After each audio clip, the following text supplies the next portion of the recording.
Aujourd'hui, ça va être une parole d'encouragement, une parole d'amour que le Seigneur tient à nous apporter. Ce que je disais à l'instant, je trouve magnifique, car chacune des prières, des cantiques qu'on a chantés là depuis ce matin, c'est dans l'exacte pensée de ce que l'Éternel a mis sur mon cœur depuis 3 semaines à peu près maintenant. L'amour des frères, le fait de mourir à soi-même, pour qui?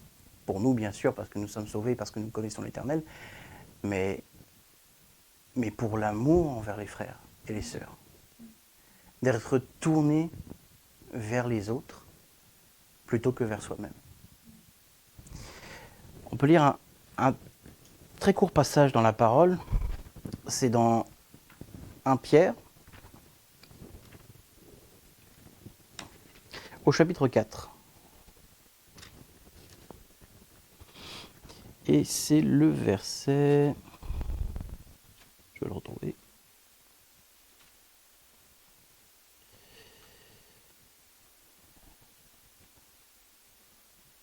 Voilà. On peut lire à partir du verset 7. Donc 1 Pierre au chapitre 4 et le verset 7. La fin de tout s'est approchée, soyez donc pondérés et sobres en vue de la prière.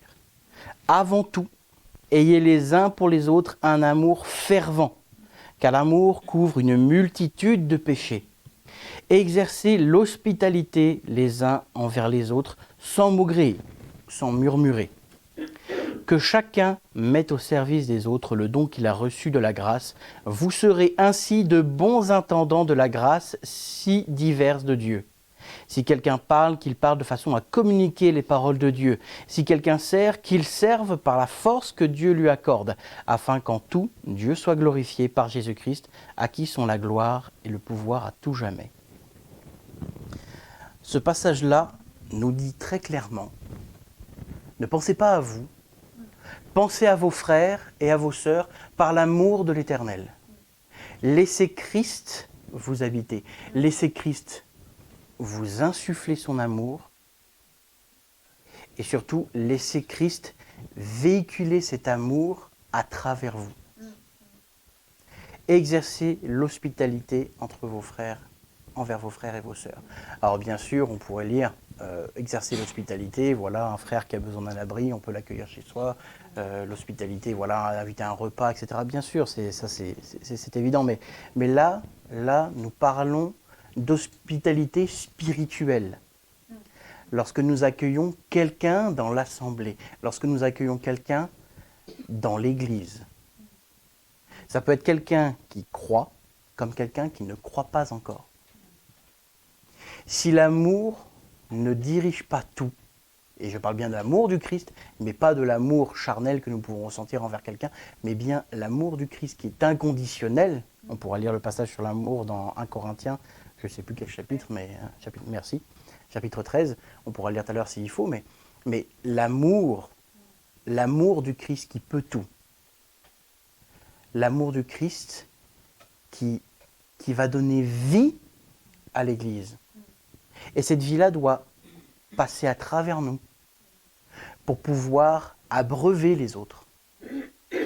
Ainsi, nous ne sommes plus que remplis de l'amour du Christ, mais nous sommes de la source de l'amour du Christ. C'est-à-dire que lorsque nous accueillons Christ dans notre cœur, nous sommes remplis de son amour. Moi, je me sens aimé de mon Dieu, je me sens aimé de mon Sauveur. Et quand je vois toutes les grâces qu'il a pu faire pour moi dans ma vie, toutes les choses par lesquelles je suis passé parce que j'ai fait l'idiot, parce que j'ai été égoïste, parce que j'ai fait des choix qui m'intéressaient que moi, et je me suis mis dans des situations pas possibles, parce que j'étais persuadé que je voulais ce que je voulais, donc du coup j'y suis allé. Et bien le Seigneur, lui, à chaque fois m'a fait grâce, il m'a dit, non seulement je t'ai sorti de tes problèmes, mais en plus de ça, tes problèmes n'ont laissé aucune séquelle, et encore mieux, je t'ai même donné ce que tu désirais. Cherchez d'abord le royaume et la justice de Dieu et tout vous sera donné en plus. C'est exactement ça. Eh bien, cet amour que j'ai, que je ressens envers moi-même, le Seigneur dit, Eh bien maintenant, c'est à ton tour de mourir. C'est à ton tour d'être ce grain de blé qui est broyé pour faire du froment. Ce froment qui sert à faire du pain, et ce pain qui nourrira tes frères et tes sœurs. C'est à toi c'est toi l'outre que j'ai rempli de vin et qui doit être brisé pour que le vin puisse s'écouler pour les frères et les sœurs et remplir tes frères et sœurs de mon amour. C'est à ton tour d'être brisé, c'est à ton tour de mourir. Et cet amour-là va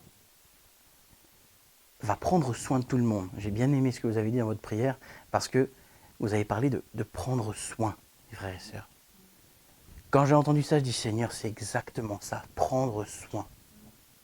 Je vais prendre soin de mes frères et sœurs en Christ qui croient déjà, qui ont avancé avec le Seigneur, qui sont convaincus de péché et rétablis par le Seigneur Jésus-Christ, par son amour, et qui en plus ont choisi de suivre la vie de vainqueur. Oui, très bien, mais qui ont aussi besoin qu'on prenne soin d'eux. Seigneur Dieu, prends soin de tes enfants à travers moi, si Seigneur Dieu, ton œuvre puisse s'accomplir de telle sorte que je puisse, moi, Seigneur, alors que je suis inutile, Seigneur, que tu puisses te servir de moi. Brise-moi pour que je sois un outil peut-être inutile à tes yeux, mais dont tu as envie de te servir. Et dont tu puisses te servir si tu le désires. Je disais avec une sœur il y a quelques jours que avec ou sans nous, l'œuvre de Dieu se fera. De toute façon. C'est à nous de choisir si oui ou non nous voulons être rendus participants. Parce que le Seigneur Jésus-Christ nous dit, tu peux si tu veux. Mais c'est à toi de prendre la décision. Eh bien, si je prends la décision, je dois mourir à moi-même pour laisser totalement Christ puisse exercer son œuvre. Et ainsi prendre soin de son épouse, de son Église. Et je parle beaucoup des frères et sœurs en Christ qu'il y a déjà dans l'Assemblée, mais imaginons que quelqu'un vienne et qui ne croit pas et qui se dise « mais qui es-tu Dieu ?» S'il est dans une assemblée qui parle de Dieu mais sans amour, qui parle de Dieu mais sans la vie de l'Esprit qui coule à travers, ça ne veut pas dire que l'Assemblée n'a pas reçu l'Esprit de Christ, hein, c'est pas ce que je suis en train de dire. Parce que toute personne qui a à cœur de vouloir connaître Christ, etc., et qui a dit « Seigneur Dieu, tu es mon Dieu », a reçu l'Esprit de Christ. Donc, ça ne veut pas dire que l'Église n'a pas reçu l'Esprit. Mais peut-être que l'Église ne laisse pas véhiculer l'Esprit. Ainsi donc, si quelqu'un arrive dans une assemblée et que les gens parlent, mais sans l'amour, comme dit le passage dans la Corinthiens, c'est comme une pièce de monnaie qui résonne ou une cymbale qui retentit. Ça sonne creux. Il n'y a pas de vie, il n'y a pas d'amour, et la personne va entendre un brouhaha, va entendre un bruit assourdissant. On dit oui, d'accord, Dieu est mon Dieu, Dieu est mon roi, bon, ok, mais il n'a rien fait pour moi. Vous avez déjà entendu ça hein, de la part de chrétiens, et peut-être même qu'on l'a dit nous-mêmes. Peut-être. Dieu n'a rien fait pour moi. L'amour du Christ, moi j'ai jamais ressenti l'amour du Christ, ce sont des phrases qu'on entend. Il dit, mais dans ce cas, viens et écoute ce que l'Esprit a à te dire, ce que le Seigneur Jésus-Christ a à te dire. Mais le seul moyen pour que ça puisse passer à travers nous, c'est que nous soyons morts et que nous disions à l'Esprit, Seigneur Dieu, Père 3 fois saint, que je sois brisé car tu m'as rempli de ton amour. Seigneur Dieu, je ne veux pas être égoïste, je ne veux pas être radin, si vous me passez l'expression. Je veux, Seigneur Dieu, être de ta source. Je veux que ça coule. Je veux, Seigneur Dieu, que ta vie, Seigneur Dieu, ne soit pas stagnante. Mais puisse, Seigneur Dieu, inonder, comme tu m'as inondé de ton amour, inonder mes frères et sœurs et les personnes qui ne croient pas encore en ton nom. À ceux-ci, tous reconnaîtront que vous êtes mes disciples. Seigneur Dieu, je veux être un disciple. Je veux être ton serviteur. C'est ce que je choisis sciemment. Je sais, Seigneur Dieu, que ça va briser mon âme, que ça va faire mourir ma chair. Ça va faire mal, Seigneur. Ça va faire mal. La mort à soi-même n'est pas quelque chose d'amusant. Ce n'est pas quelque chose, comme disait le frère tout à l'heure, ce n'est pas quelque chose qu'on prend à la légère. Lorsqu'on prend la Sainte Seine, nous disons, Seigneur, je suis mort avec toi sur la croix. Lorsque je prends le pain et le vin, je participe à ton sacrifice, par ta grâce et par ton amour. Ce n'est pas quelque chose qu'on prend à la légère, tu avais raison. Mais Seigneur, ce choix-là, je le fais parce que c'est le seul moyen que j'ai d'être de ta nature, d'être de ta source. C'est le seul moyen que j'ai, Seigneur, d'être en toi et moi en toi. Galates 2:20. C'est le seul moyen. Et ainsi, quelqu'un qui va venir, une brebis égarée dans l'assemblée, va voir cet amour que les frères et les sœurs ont envers les uns et les autres, va pouvoir recevoir également la parole dont cette personne-là a besoin pour dire « Mais Seigneur Dieu, en fait, tu m'aimes. Seigneur Dieu, tu m'aimes. » Dans les assemblées, ce n'est pas le Seigneur qui retient son amour, ce sont les membres d'une assemblée qui mettent des barrières et qui mettent des robinets fermés. Laissons les robinets ouverts envers ceux que le Seigneur a guidés vers nous pour recevoir son amour.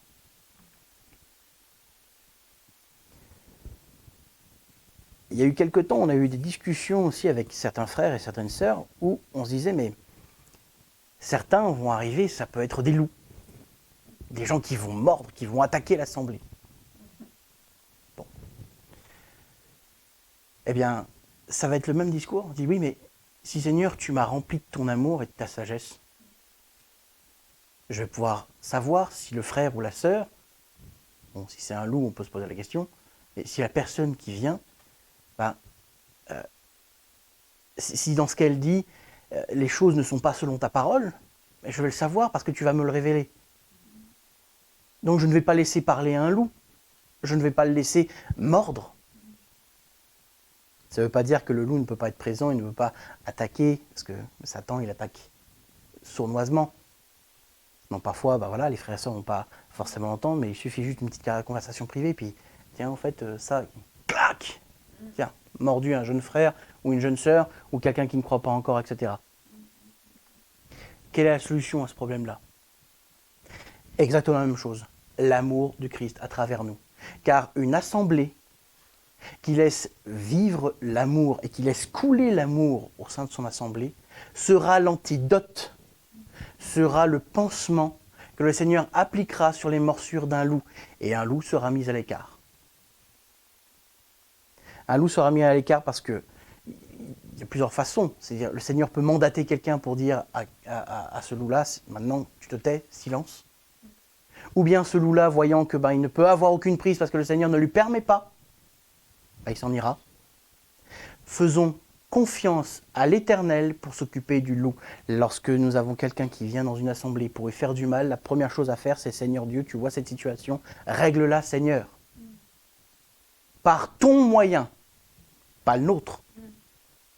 Ne nous mandatons pas nous-mêmes pour faire quelque chose à la place du Seigneur. Quelqu'un qui vient dans une assemblée pour y faire du mal, consciemment ou sciemment, c'est à Dieu de régler le problème. C'est lui le chef. C'est lui le responsable. Et il peut désigner quelqu'un dans l'assemblée, plusieurs personnes ou une personne, pour les mandater, pour dire, maintenant, vous vous occupez du problème. Mais ça peut être quelque chose qui peut être réglé à l'extérieur. Ça peut être quelqu'un dans la vie de tous les jours qui va, qui n'est pas dans l'assemblée, qui va parler à cette personne-là en disant, non, là, ce que tu dis, c'est n'importe quoi. Ou ce que tu fais, c'est dangereux. Ne nous mandatons pas nous-mêmes pour régler les problèmes que l'Éternel, lui, doit régler. Faisons attention à ne pas nous laisser emporter, parce que si Satan ne peut pas nous freiner, il va nous pousser en avant. Faisons attention à ne pas nous emporter pour éviter de nous mettre en travers de l'œuvre de Dieu. Participant, pas à la tête de l'œuvre de Dieu. Ne touchons pas à la gloire de l'Éternel. Surtout, gardons bien à l'esprit que Dieu est à la tête. lorsque vous recevez quelque chose de l'Éternel, une pensée, une parole, un cantique, une prophétie, que vous avez cet esprit de discernement en disant « Là, Seigneur, ce qui se passe là, ça me dérange ».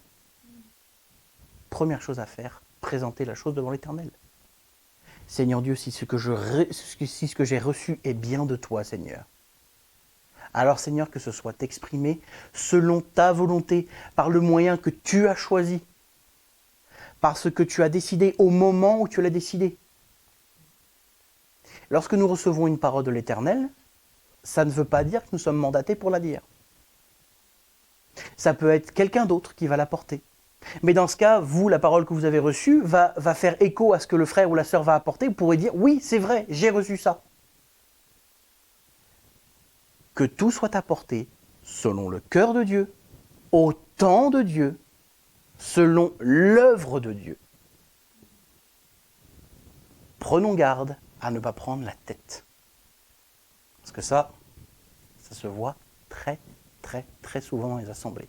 Parce que si nous prenons la tête, alors nous manquons l'objectif et nous refermons les barrières, nous ressoudons le vase afin que l'amour ne puisse plus couler. En disant, mais si, c'est l'amour de Christ que tu reçois. Non, non, c'est une œuvre charnelle du coup. Et une œuvre qui était bien de Christ au départ, lui a été dérobée et aujourd'hui le Seigneur dit, mais ce n'est plus mon œuvre du coup. Quelque chose de béni à la base peut très bien devenir quelque chose de charnel, parce que nous l'avons décidé ainsi, parce que nous nous sommes laissés tromper, parce que nous avons refusé de mourir à nous-mêmes, parce que nous n'avons pas accepté de nous faire reprendre ou de nous faire enseigner. Laissons Christ à la tête de nos assemblées. Ne mettez pas des gens, on aime bien dire ça ici, c'est les pasteurs couteaux suisses, faire tout, et puis de toute façon tout passe par un pasteur. Non, un pasteur peut se tromper et va se tromper. Il doit être repris également par ses frères et ses sœurs. Mais c'est ça aussi le prendre soin. Le prendre soin, c'est pas juste cajoler, faire des petits pansements et tout. Non, parfois c'est non frère, tu te trompes. Tu te trompes de chemin, tu n'as pas pris la bonne direction. Ce que tu dis n'est pas biblique. Relis la parole. C'est prendre soin parce qu'on ne laisse pas son frère s'égarer. Et du coup, ce frère, on ne le laisse pas devenir quelqu'un qui va corrompre l'œuvre du Christ. Priez pour vos frères et vos sœurs, et encore plus pour ceux qui prophétisent, pour ceux qui enseignent, pour ceux qui apportent la parole, pour ceux qui prennent soin, pour ceux qui intercèdent. Priez pour vos frères et vos sœurs pour que chacun puisse mourir à lui-même, être encouragé par le Seigneur, avoir le soin dont il a besoin, avoir les pensées dont il a besoin, les ressources dont il a besoin, par l'intermédiaire de Christ, par la volonté de Christ, et plutôt même nous l'intermédiaire. C'est Christ qui est l'origine, je dis n'importe quoi. Vous voyez, on peut se tromper. Laissons Christ diriger toutes choses et pensons d'abord à nos frères et nos sœurs. D'abord à eux, inspirés par l'Éternel, par l'amour que Christ met en nous. Et les choses se passeront comme le Seigneur l'a décidé. Cherchez d'abord le royaume et la justice de Dieu. Soyez justes envers vos frères et vos sœurs, et je ne parle pas d'une justice humaine, je parle d'une justice spirituelle. Si un frère ou une sœur vous fait du mal, soyez juste envers l'Éternel. Ça veut dire, ne lui en faites pas le reproche. Ne lui en faites pas le reproche. S'il y a quelque chose qui vous trouble, remettez-le entre les mains du Seigneur, le Seigneur s'en occupera. Ne cherchez pas à être justifié humainement. Ne cherchez pas à ce que les autres soient corrigés parce que c'est vous qui aviez raison. Laissez le Seigneur s'occuper de l'édification de votre frère ou de votre sœur parce que cette personne-là n'a peut-être pas compris quelque chose. Et vous comprendrez également une leçon. Le Seigneur, dans ces cas-là, il récompense tout le monde. Il n'y a pas, un tel va recevoir, l'autre, c'est lui qui va donner, du coup, j'en bénis qu'un seul. Non. Lorsqu'un frère et une sœur, ou un frère, une sœur parlent de l'Éternel, c'est l'Esprit de Christ dans un frère qui parle à l'Esprit de Christ dans l'autre frère, et inversement. C'est l'Esprit de Christ qui se parle à lui-même. Ça fait un peu bizarre dit comme ça. Mais c'est cette manière-là qu'ont les frères et les sœurs d'être édifiés. Parce que nous avons reçu tous la part de la grâce dont nous avons besoin. Et il y a suffisamment de grâce pour tous. C'est-à-dire qu'on peut en puiser, il n'en manquera jamais. Mais la grâce, c'est pas une formule magique. Et nous avons besoin de cette communion avec les frères et les sœurs pour recevoir cette part de grâce également. Cette grâce qui est en moi, que j'ai reçue, elle est également pour les autres. Je dois la partager. Parce que c'est l'essence même de Christ. L'amour est un partage. Et Christ, il a dit, je suis amour. Dieu a dit, je suis amour. Je vais le partager avec ma créature. Encore mieux, ma créature l'a refusé. C'est pas grave, je lui donne quand même. Et en plus de ça, alors que ma créature s'est séparée de moi, je vais moi-même mourir et payer le prix de la rébellion de ma créature pour lui dire, je t'aime, tu auras quand même accès à mon amour. Enfin, lorsque je me rends compte de ça, lorsque je dis, Seigneur, mais alors que je suis rebelle, tu m'as donné accès à cet amour, mais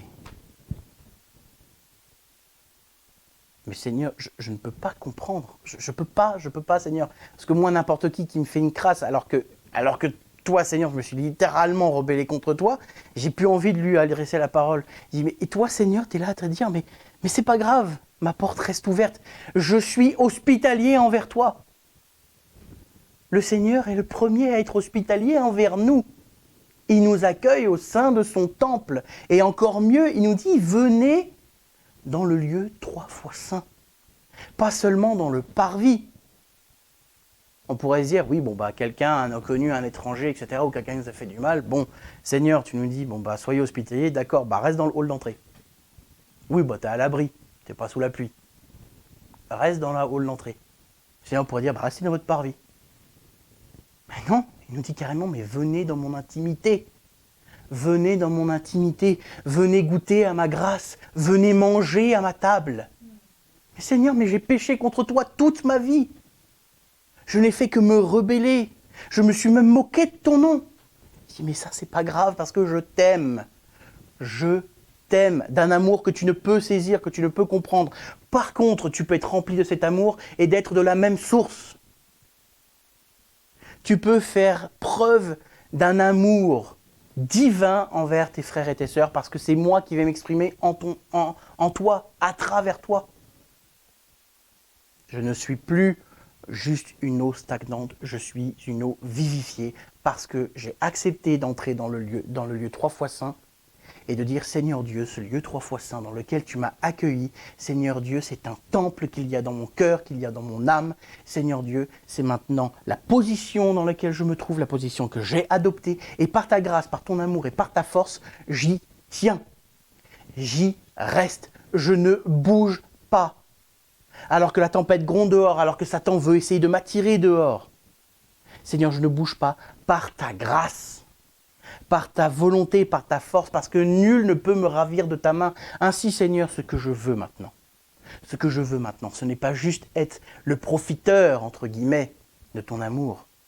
Je veux être de cette nature. Je veux être de la nature de ton amour. Pour qui? Pour les autres. Je ne me place plus en premier lieu, je ne vois plus à moi-même, je ne vois plus mon intérêt, je vois l'intérêt de mon frère ou de ma sœur. Je vois l'intérêt de la personne que je vais croiser dans la rue et qui ne croit pas en toi.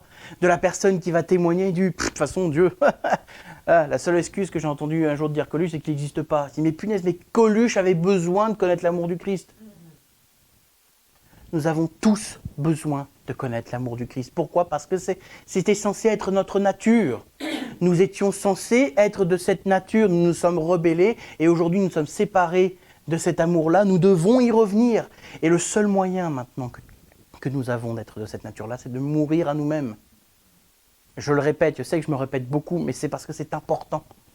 C'est important. C'est ça que nous devons poursuivre, c'est Seigneur, être de la même nature que toi, parce que je veux te connaître, parce que tu m'as aimé en premier, je veux t'aimer en retour du même amour dont toi tu m'aimes. La même chose, Seigneur Dieu, la même nature. Ainsi, quelqu'un qui ne croit pas verra ton amour. À ceux-ci tous reconnaîtront que vous êtes mes disciples. Ainsi, un frère ou une sœur qui est en souffrance dans l'église, mais alors on ne sait pas forcément, on ne perçoit pas forcément.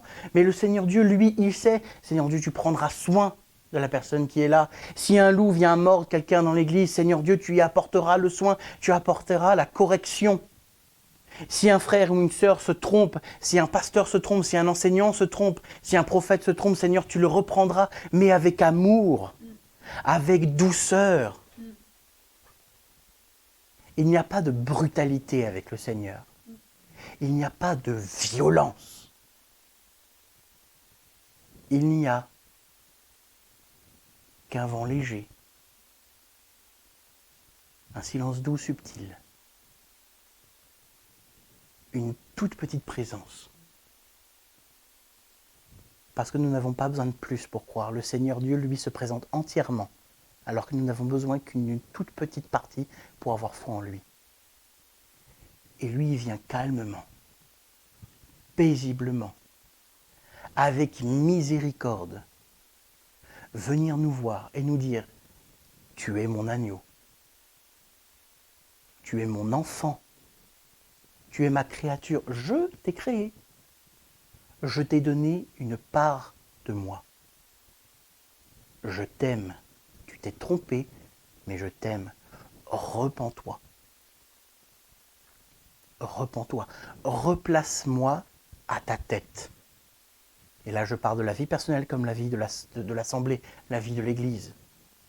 Une assemblée se doit de faire exactement le même choix. Lorsqu'on parlait là tout à l'heure de l'épouse, bien sûr, il y a l'épouse, la femme, etc. Mais l'épouse, c'est qui? C'est l'Église. L'Église se doit d'être soumise et de placer son mari à la tête. Donc l'Église doit placer Jésus, doit placer Dieu à sa tête. Et Dieu prendra soin de son Église. Je t'aime, tu es ma créature. Je vais prendre soin de toi. Je vais m'occuper de toi. Laisse-moi faire. Laisse-moi faire. Retire les barrières, retire les obstacles que tu mets. Cesse de chercher ton intérêt parce que c'est moi qui vais m'occuper de ton intérêt. Je sais encore mieux ce qui est bon pour toi. Ne cherche pas ton intérêt parce que, le frère l'a dit tout à l'heure, mes pensées ne sont pas tes pensées, mes œuvres ne sont pas tes œuvres. Je sais mieux que toi ce dont tu as besoin. Ne cherche pas ton propre intérêt, tu ne le trouveras pas, tu vas te perdre à nouveau. Laisse-moi m'occuper de ton intérêt. Et maintenant, ta seule préoccupation, c'est, Seigneur Dieu, vis à travers moi. Pour que d'autres puissent connaître ça, puissent en être témoins, puissent être rendus curieux. Il suffit juste d'une toute petite étincelle, d'une simple graine plantée, pour que le Seigneur fasse pousser une forêt immense, parce que le Seigneur, lui, bénit richement. Si nous sommes de la même nature, il n'y aura que des bénédictions. Qu'est-ce qu'on a lu tout à l'heure? Je reprends. Avant tout, ayez les uns pour les autres un amour fervent, car l'amour couvre une multitude de péchés. Couvre une multitude de péchés. C'est pas 2-3 péchés, quand il dit une multitude, je pense que ça fait beaucoup. Parce que l'amour va vous reprendre. L'amour va vous empêcher de pécher au sein de votre assemblée. L'amour va vous empêcher de pécher envers vos frères et vos sœurs. Ça couvre une multitude de péchés.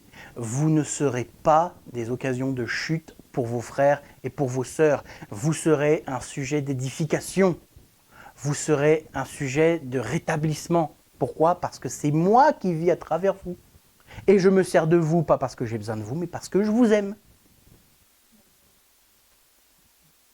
Ça paraît simple, dit comme ça. Ça paraît simple. Et pourtant, combien de fois on se trompe?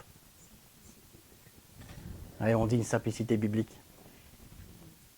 Mais Seigneur Dieu, malgré cette simplicité biblique, malgré cette simplicité qui est Seigneur,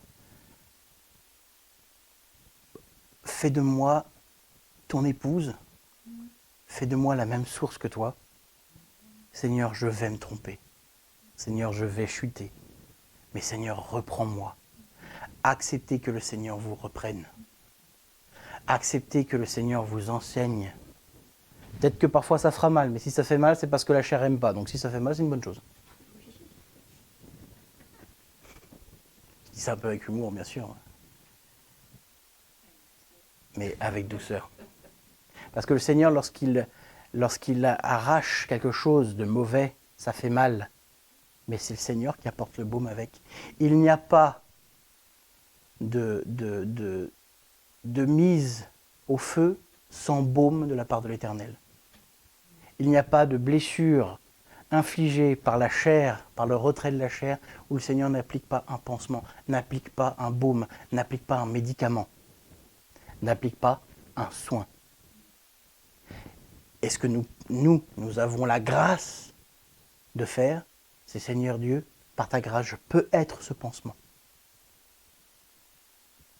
Tout à l'heure, j'ai entendu, il dit Seigneur, j'aime tellement mes frères et mes sœurs, je veux tellement les aimer. C'est le thème. Et c'est exactement ça. Je veux les aimer, Seigneur, de ton amour. Je veux être un pansement pour mes frères et mes sœurs. Je veux être un soin pour mes frères et mes sœurs. Un traitement. Seigneur Dieu, je veux être ton amour. L'amour de Christ devient notre personnalité, notre vécu, ce qu'on est, notre nature. Et ainsi, tous reconnaîtront que vous êtes mes disciples, que vous êtes mes serviteurs, et qui c'est qu'on glorifie le Maître. Ainsi, tout est à sa place. Que toute gloire de l'Éternel lui revienne.